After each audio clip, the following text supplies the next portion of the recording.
In this video, I'm going to show you how to fix this issue. So for example, if you are copying a large file into your USB thumb drive or your portable hard drive and you're getting this message, the file is too large for the destination file system.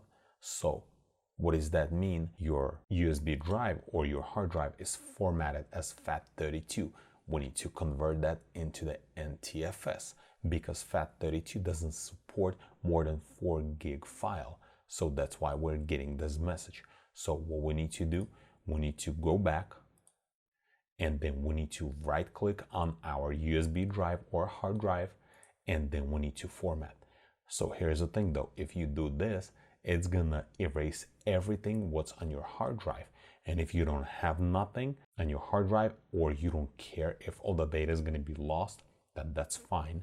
You can proceed. What you can do right here, you need to change file system to NTFS and then you can name your drive and then we need to click on start and then click OK here. This is just a warning letting you know that everything will be erased and all data will be lost.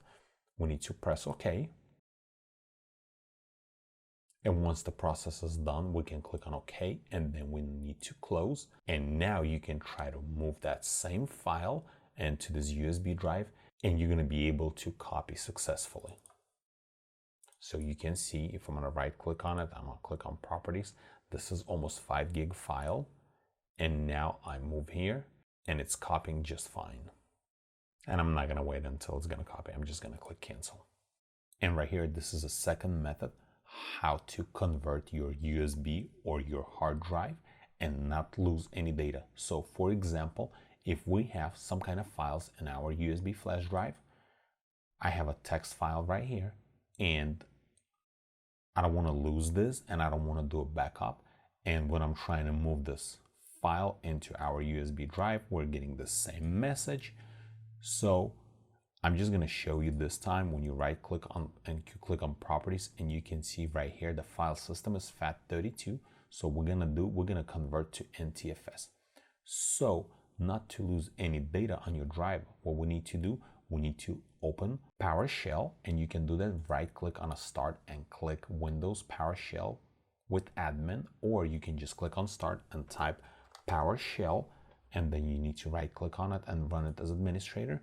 And in here we need to click yes. So here's what we need to do. We have to make sure we know our letter drive, and in my case it's letter F, and then you go back into your PowerShell and right here we need to type convert space letter drive minus F and column, your could be something else, and then space / FS columns NTFS. And then we need to click on enter. Once the process is complete, you'll see this message, conversion complete. You can close this window. And now if you open your USB drive, you can see the file is still here. And if you right click on it, click on properties, you can see the file system is NTFS. Click cancel. And now if we're going to move the same file here, it's going to copy this file to flash drive successfully. If you think this video was helpful to you, press that like button and don't forget to subscribe. Thanks for watching.